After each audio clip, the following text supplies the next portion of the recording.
Bienvenidos a los audiolibros de FDM. Esta es la serie El matrimonio es un ministerio, por el pastor Craig Castro. Lección 4. Glorifica a Dios, no a tu carne.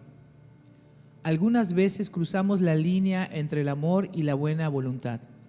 Sabemos lo que lastima a nuestro cónyuge y lo decimos incluso en frente de otras personas.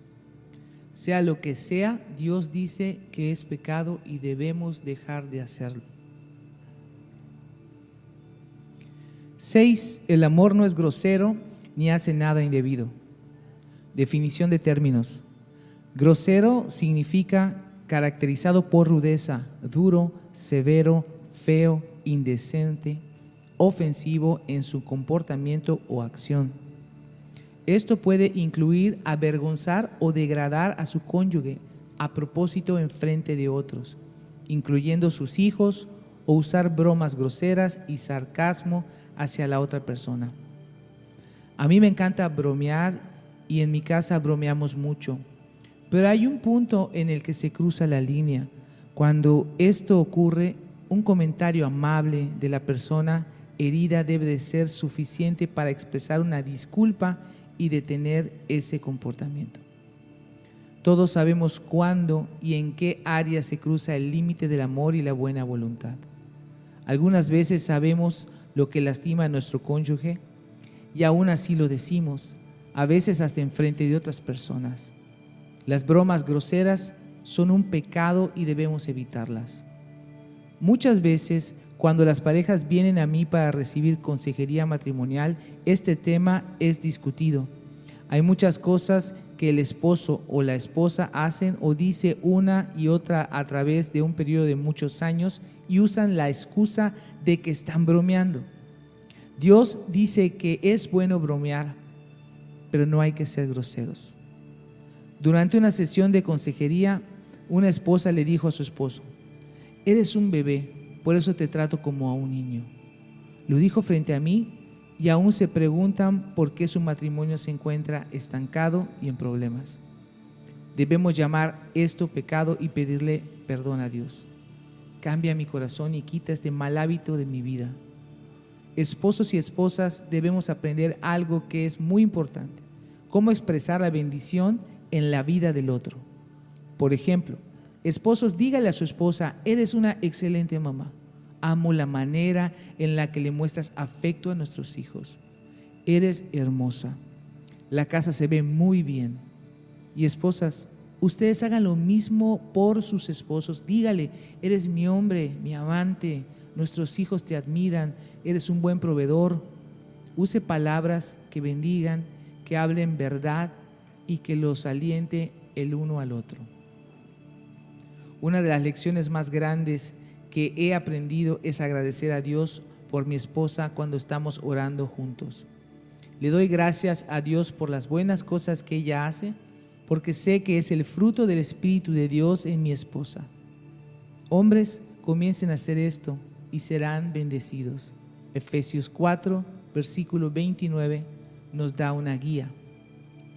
No pronuncien ustedes ninguna palabra obscena, sino aquellas que contribuyan a la necesaria edificación y que sean de bendición para los oyentes. A continuación definiremos algunos términos. Edificación viene del griego oikodome, significa edificar para el beneficio espiritual o el avance de alguien más. También es usado para indicar la construcción de una casa o estructura.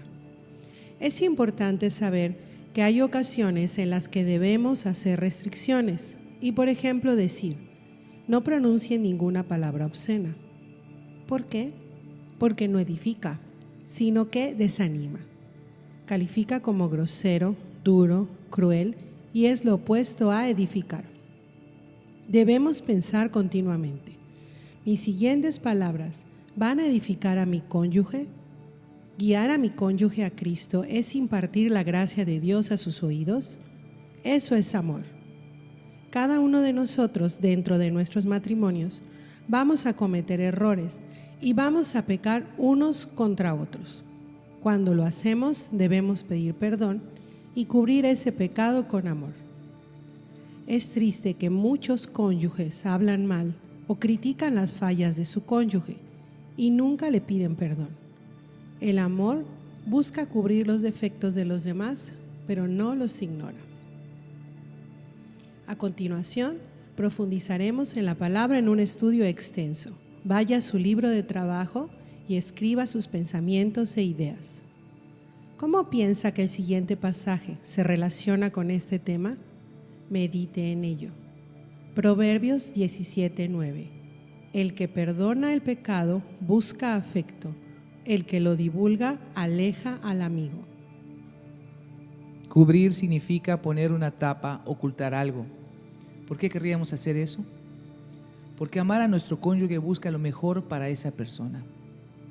Citando a un erudito cristiano, alguien dijo que si se encuentra tentado a relatar cosas poco placenteras de una persona que no se encuentra físicamente presente, se debe hacer las siguientes 3 preguntas. ¿Es verdad? ¿Es amable? ¿Es necesario? Y me gustaría añadir una pregunta más. ¿Edificará a las personas de las que estamos hablando y a aquellos que están escuchando? Esta precaución nunca quiere decir que nosotros ignoramos o pasamos por alto el pecado de nuestro cónyuge hacia nosotros o nuestros hijos. Lea y analice el Proverbio 17:9 y también la siguiente cita en la que se explica en qué consiste cubrir el pecado. Cubrir el pecado, sin embargo, no significa hacer luz del pecado y permitir iniquidad sin reprensión del otro. Es por el contrario, ir al que ha errado personalmente con ternura y afecto personal, buscar ejercitar su conciencia. Si la misión es exitosa, entonces el pecado nunca debe de ser mencionado. Se ha solucionado y nadie más debe de saberlo. Sabias palabras que deberíamos de seguir. Como usted sabe, el perdón y la reconciliación deben ocurrir inmediatamente o en cuanto le sea posible. A continuación, autoexamínese. Vaya al libro de trabajo y responda la siguiente pregunta. ¿Existen ocasiones en las que es grosero o severo hacia su cónyuge? Responda sí o no. ¿Qué comportamiento le ha revelado el Señor que necesita ser cambiado? Escriba su confesión. ¿Es necesario pedirle perdón a su cónyuge? Si es así, hágalo.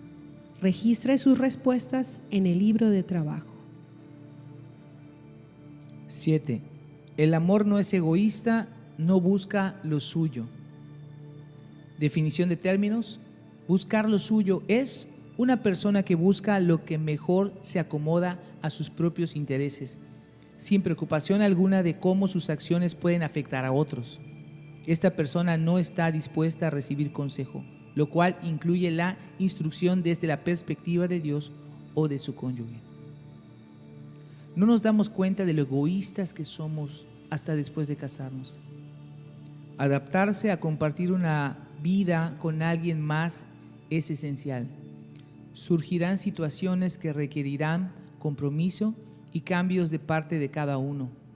Por ejemplo, mi esposa tiene la necesidad de comunicarse conmigo por lo menos 45 minutos al día. Por muchos años ignoré esto y pagué el precio. Finalmente admití que ella necesitaba tiempo para hablar, ella lo necesitaba. No solo debo pensar acerca de lo que yo necesito, sino también de lo que ella necesita. Reconocer las necesidades de su pareja es bueno, pero no es productivo si usted falla en darle seguimiento y adaptarse a los cambios. Cuando mis hijos eran pequeños, mi esposa y yo pasábamos tiempo hablando después de que se iban a dormir. Yo escuchaba con interés y una buena actitud. Cuando nuestros hijos crecieron nuevamente, nos tuvimos que adaptar porque se quedaban despiertos hasta las 10:30 u 11 p.m. y entonces ya estábamos cansados para platicar. Por años tuve una rutina que disfrutaba mucho. Me iba a trabajar temprano y hacía mis devocionales en la oficina. Mi esposa, extrañando el tiempo que pasábamos juntos por la noche, me preguntó si podíamos comenzar a caminar juntos por las mañanas. Accedí de mala gana. Ojalá ella no se haya dado cuenta. y comenzamos a caminar y a platicar 3 veces a la semana. Ahora hacemos el tiempo en la mañana para platicar y es maravilloso. Hice ajustes para satisfacer su necesidad y para demostrarle que después de Dios, ella es lo más importante para mí. Este es solo un ejemplo de hacer a un lado su propia voluntad, necesidad o deseo por amor a la otra persona. Otro ejemplo. Si yo viviera a mi manera, nuestra casa probablemente sería un desastre, porque mi área de trabajo es un desastre. Pero a mi esposa le gusta tener la casa limpia y ella hace que todo se vea bien. Así que he aprendido a ser limpio y ordenado en la casa. Cuando hago un desorden, lo limpio y mis hijos también. Esperar que mi esposa limpie lo que yo ensucié es hacerla mi sirvienta. Cuando mis hijos todavía vivían en nuestra casa, había una regla. Si no limpias lo que ensucias, serás disciplinado. En cada matrimonio existen 2 personalidades, pues el esposo y la esposa tienen diferentes necesidades, hábitos e intereses. Nunca un esposo y una esposa son iguales, pero debemos considerar los intereses de nuestro cónyuge. Si ambas personas se encuentran trabajando bajo este principio, existirá un balance en la relación. Yo disfruto manejar motocicletas en el desierto y acampar. Después de 15 años de matrimonio, mi esposa me dijo: cariño, acampar es difícil para mí y realmente no lo disfruto. ¿Pueden tú y nuestros hijos ir sin mí? Ahora, si ella me hubiera dicho que tengo que dejar de acampar porque ella no lo disfruta, eso sería mal. Manejar con mi hijo o con mis hijos es terapéutico para mí. De hecho, mi esposa le dice a la gente que ella no solo aprueba esta actitud, sino que también la alienta. Esposos, ¿cuántos de ustedes pueden pensar en proyectos alrededor de la casa que le dijeron a su esposo que iban a terminar y aún no están terminados? Usted sabe. Ella preguntó y usted dijo, sí. Pero el trabajo ha sido pospuesto por 3 meses, 3 años. Y mientras tanto piensa en todas las cosas que usted ha hecho por usted. Viajar, platicar, deportes, etc.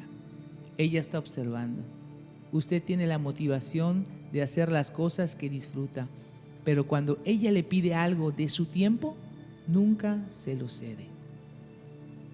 Hombres, cuando su esposa le pide hacer un proyecto, comprométase a hacerlo para cuando ella lo quiera terminado. He aprendido a hacer esto con mi esposa y lo termino a tiempo, o hago el compromiso de hacerlo para cierto tiempo. Esto le demuestra que ella es importante, amada y que es mi prioridad. Esposos, en el espíritu del trabajo en equipo es importante que le permita a su esposa expresar sus preocupaciones e involucrarla en decisiones familiares. Los esposos y las esposas tienen que trabajar juntos para elaborar planes y soluciones, pero la decisión final recae en el esposo. Parte de no buscar hacer la voluntad de uno en el matrimonio es buscar obtener la opinión de la otra persona. Proverbios 20:18 dice: con los consejos se ordenan los planes y con buena estrategia se gana la guerra. Y los planes fracasan por falta de consejo, pero triunfan cuando hay muchos consejeros. Proverbios 15:22. Debemos tener cuidado de no permitir que nuestras opiniones egoístas, miedos o lo que nos gusta o no nos gusta dicten nuestra actitud hacia nuestro cónyuge o lo que él o ella quiera hacer. Son diferentes a nosotros y recuerde, nos completamos el uno al otro. A continuación, profundizaremos en la palabra en un estudio extenso. Vaya a su libro de trabajo y conteste las siguientes preguntas. ¿Cómo pueden las siguientes escrituras ilustrar cómo deberían ser sus actitudes y sus acciones hacia su cónyuge? Filipenses 2:4. No busque cada uno su propio interés, sino cada cual también el de los demás. Filipenses 2:3. No hagan nada por contienda o por vanagloria. Al contrario, háganlo con humildad y considerando cada uno a los demás como superiores a sí mismo. Gálatas 5:13. Sírvanse los unos a los otros por amor. Primera de Corintios 10:24.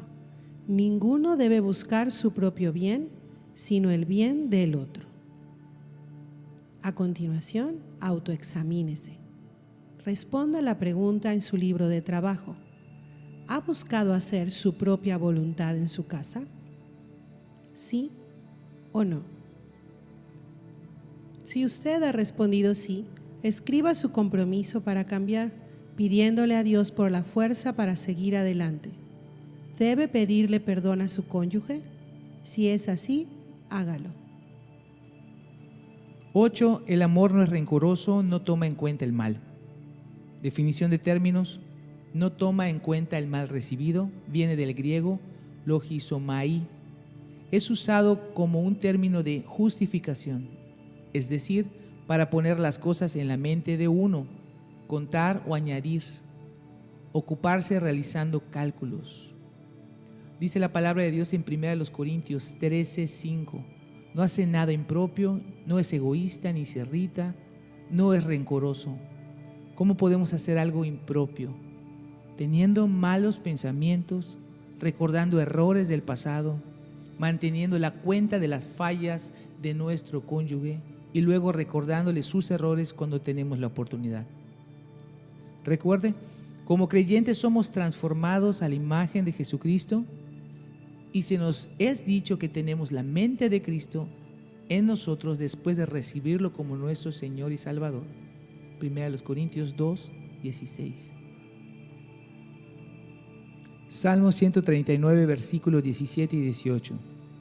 Dios mío, cuán preciosos me son tus pensamientos, cuán vastos son en su totalidad. Si los contara, serían más que la arena. Si terminara de contarlos, tú aún estarías allí. Si Dios conoce todos los pecados que llegamos a cometer y dice que sus pensamientos hacia nosotros son buenos, entonces, ¿cuál es su excusa para albergar malos pensamientos hacia su cónyuge? Cuando almacena enojo, resentimiento o rencor hacia su cónyuge, tiene una mala actitud y es probable que no quiera hacer nada por esa persona, lo que también influirá en su comunicación. Esto es pecado. ¿Es usted culpable de hacer feas expresiones faciales, ignorar a su cónyuge, negarle su amor o permanecer enojado por días? Perdonar o no perdonar es una opción. Dios no quiere que esperemos hasta que sintamos hacerlo. Los sentimientos son buenos pasajeros, pero son malos conductores. Debemos permitir que la palabra de Dios, no nuestros sentimientos, nos dirijan. Si usted está fallando en esta área, pídale a Dios que cambie su corazón y detenga este mal hábito destructivo. Las faltas deben de ser atendidas de inmediato y con una explicación. Lo que pasó el martes pasado debió haber sido atendido entonces, manejado con la sabiduría de Dios y olvidado. Desarrollar sentimientos de enojo y resentimiento que permanecen con el paso del tiempo serán destructivos para su relación. Debemos permitir que la verdad, no nuestros sentimientos, dicten cómo le respondemos a nuestro cónyuge. Hebreos 12, versículos 14 y 15. Procuren vivir en paz con todos y en santidad, sin la cual nadie verá al Señor. Tenga cuidado, no vaya a perderse la gracia de Dios. No dejen brotar ninguna raíz de amargura, pues podrían estorbarles y hacer que muchos se contaminen con ella. Contaminarse con ella significa que porque hemos guardado rencor acerca de algo que nuestro cónyuge hizo, comenzamos a derramar veneno que infecta y lastima a aquellos a nuestro alrededor. Estas prácticas son lo opuesto a amar. Muchos esposos y esposas nunca consideran el hecho de que ellos están practicando lo opuesto al amor. Debemos elegir no pensar mal, sino meditar en lo que es bueno. Muchos están experimentando el veneno que expulsa a su cónyuge debido a la falta de perdón. La palabra de Dios dice que cuando uno guarda rencor, brota de nosotros como un veneno que afecta a todos nuestro alrededor. Existen muchos hogares cristianos intoxicados por este veneno del que Dios está hablando. La falta de perdón es como un cáncer. Si se lo permitimos, nos devorará desde el interior e infectará a todos aquellos que se encuentren a nuestro alrededor. La Nueva Traducción Viviente de la Biblia en 1 Corintios 13, versículos 4 al 5 dice lo siguiente: el amor no es celoso, ni fanfarrón, ni orgulloso, ni ofensivo. No exige que las cosas se hagan a su manera. No se irrita ni lleva un registro de las ofensas recibidas. Esta es la descripción de Dios sobre el amor. ¿Cuánto debemos perdonar? La palabra de Dios dice en Mateo 18, 22 que 70 veces 7 o 490 veces. Esto no es un límite, sino es un ejemplo que significa interminable. Mi esposa me ha perdonado más de 490 veces y estoy seguro, o por lo menos espero, que usted haya perdonado a su cónyuge de igual manera. En Efesios 4:32, Pablo escribió: en vez de eso, sean bondadosos y misericordiosos y perdónense unos a otros, así como también Dios los perdonó a ustedes en Cristo. La palabra de Dios nos enseña que el amor practica el perdón. Siempre esté dispuesto a darlo o a pedirlo. A continuación, haremos un estudio extenso de la palabra. Profundice. Lea el siguiente verso y escriba cómo deberíamos perdonar a otros. Efesios 4:32. En vez de eso, sean bondadosos y misericordiosos, y perdónense unos a otros, así como también Dios los perdonó a ustedes en Cristo. Ahora llevaremos a cabo nuestro plan de acción. En el libro del trabajo, responda a las siguientes preguntas y escriba sus ideas y pensamientos. ¿Ha estado siguiendo el ejemplo de Cristo de perdonar, olvidar y tener buenos pensamientos acerca de su cónyuge? Responda sí o no. Si no es así, escriba las áreas en las que está fallando en perdonar a su cónyuge. Pídale a Dios su perdón y escoja un tiempo para pedirle perdón a su cónyuge. Profundice. Estudio extenso de la palabra. En el libro de trabajo, responda a la siguiente pregunta. ¿Qué significa el siguiente verso y cómo puede ser aplicado hacia el perdón? Filipenses 4:8. Por lo demás, hermanos, piensen en todo lo que es verdadero, en todo lo honesto, en todo lo justo, en todo lo puro, en todo lo amable, en todo lo que es digno de alabanza. Si hay en ello alguna virtud, si hay algo que admirar, piensen en ello. 9. El amor no es malvado, no se deleita en la maldad. Definición de términos: no se deleita en la maldad, iniquidad. Esto quiere decir que cuando ve a alguien que cae en pecado o comete un error, usted no se alegra y actúa de manera vengativa hacia él o ella. 1 Corintios 13, versículo 6 dice que el amor no se alegra de la injusticia. Esto es una orden. Es como si Dios dijera: ni siquiera lo pienses. Ese es el énfasis. ¿Siente placer cuando su cónyuge recibe una mala actitud de parte de sus hijos? ¿Espera que su hijo o hija haga algo malo para decirle a su cónyuge: ¿ves? Si lo hubieras hecho a mi manera, esto nunca hubiera pasado? ¿Se ha sentido secretamente satisfecho cuando otra persona ha fallado? Esto es pecaminoso. La Biblia nos dice que debemos alentarnos y edificarnos los unos a los otros. Romanos 14, 19 dice: así que sigamos lo que contribuye a la paz y a la mutua edificación. Y Primera de Tesalonicenses 5:11, por lo tanto, anímense y edifíquense unos a otros. La Biblia nos da una estricta advertencia con respecto a la forma en que manejamos el pecado. Proverbios 14:9 dice: los necios se burlan del pecado, los hombres rectos se ganan la buena voluntad. Burlarse significa presumir, despreciar, ridiculizar o ser provocado. La palabra voluntad tiene el significado de deleite, placer o aceptación. Como esposos y esposas debemos aferrarnos a la última parte del verso, así que cuando nuestros cónyuges caigan en pecado, encontrará en nosotros la buena voluntad de un corazón que es compasivo y que amorosamente los alienta. Cuando una mujer fue descubierta en el acto de adulterio, los judíos la trajeron a Jesús y le preguntaron: Maestro, esta mujer ha sido sorprendida en el acto mismo de adulterio. En la ley, Moisés nos ordenó apedrear a mujeres como esta. ¿Y tú qué dices? Juan 8, versículos 4 al 5. El verso 6 de este pasaje dice que los judíos estaban poniendo a prueba a Jesús, pero también se regocijaban de que ella hubiera sido sorprendida en el acto y estaban ansiosos de apedrearla.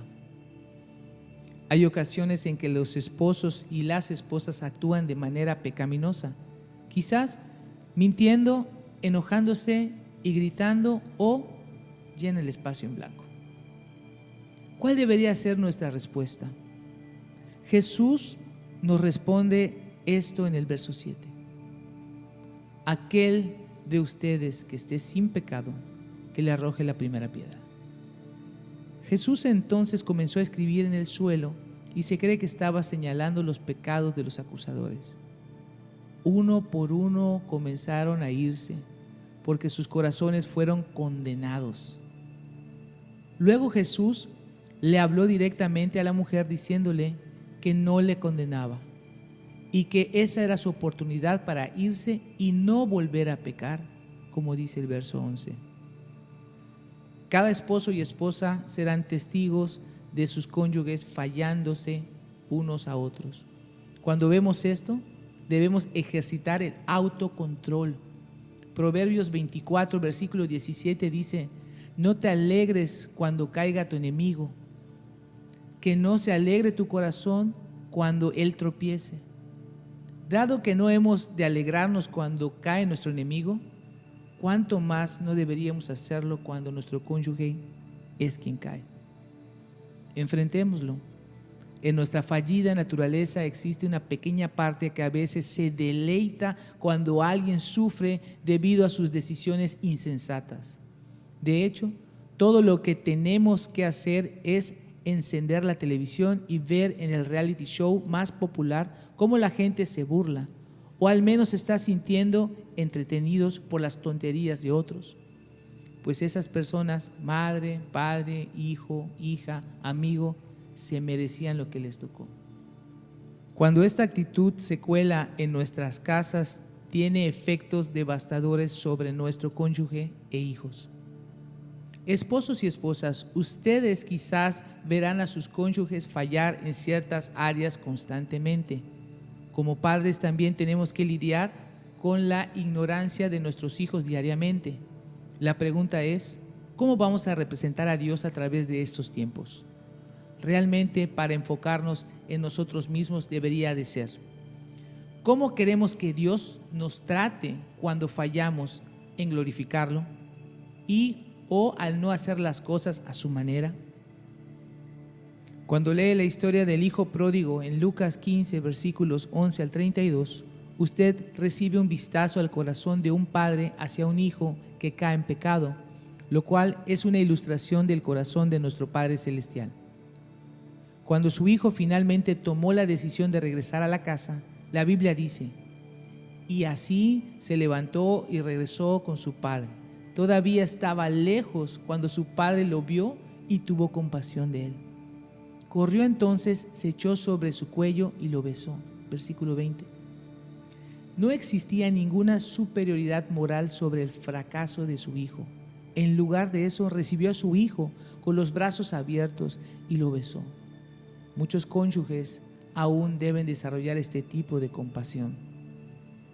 Si ignoramos la palabra de Dios o resistimos la guianza del Espíritu Santo, cometemos errores y caemos en pecado. Dios no se regocija. En lugar de esto, su corazón se rompe debido a nuestra tontería y rebeldía. Cuando no nos encontramos practicando el amor hacia nuestro cónyuge, debemos confesarlo a Dios, pedirle que nos perdone y luego arrepentirnos y alejarnos de este pecado. Dios cambiará nuestro corazón al confesar y obedecerlo a Él. Recuerde, nuestras fallas son la manera en la que Dios nos revela las áreas en las que debemos de ser transformados para que aprendamos a responder a nuestros cónyuges de una manera que agrade a Dios. La meta de Dios es transformarnos a su imagen. La explicación bíblica de misericordia es no recibir la penalidad por nuestros pecados debido al trabajo de Cristo y su gracia. Pero la Biblia también nos dice que Dios disciplina a sus hijos, o sea, a usted y a mí. Dios está involucrado. Él no se encuentra ausente durante estas situaciones difíciles. Profundice. Estudio extenso. A continuación estudiaremos de manera más profunda la palabra. Escriba lo que le dicen las siguientes escrituras acerca de la misericordia y compasión y cómo se pueden relacionar con el matrimonio. Escriba sus respuestas y pensamientos en el libro de trabajo. Lucas 6:36. Por lo tanto, sean compasivos, como también su Padre es compasivo. Mateo 5:7. Bienaventurados los misericordiosos, porque ellos serán tratados con misericordia. Lamentaciones 3:22 y 23. Por la misericordia del Señor no hemos sido consumidos, nunca su misericordia se ha agotado. Grande es su fidelidad y cada mañana se renueva. Colosenses 3:12. Por lo tanto, como escogidos de Dios, santos y amados, revístanse de entrañable misericordia. Proverbios 3:3. No te apartes de la misericordia y la verdad. Átalas alrededor de tu cuello, escríbelas en la tabla de tu corazón.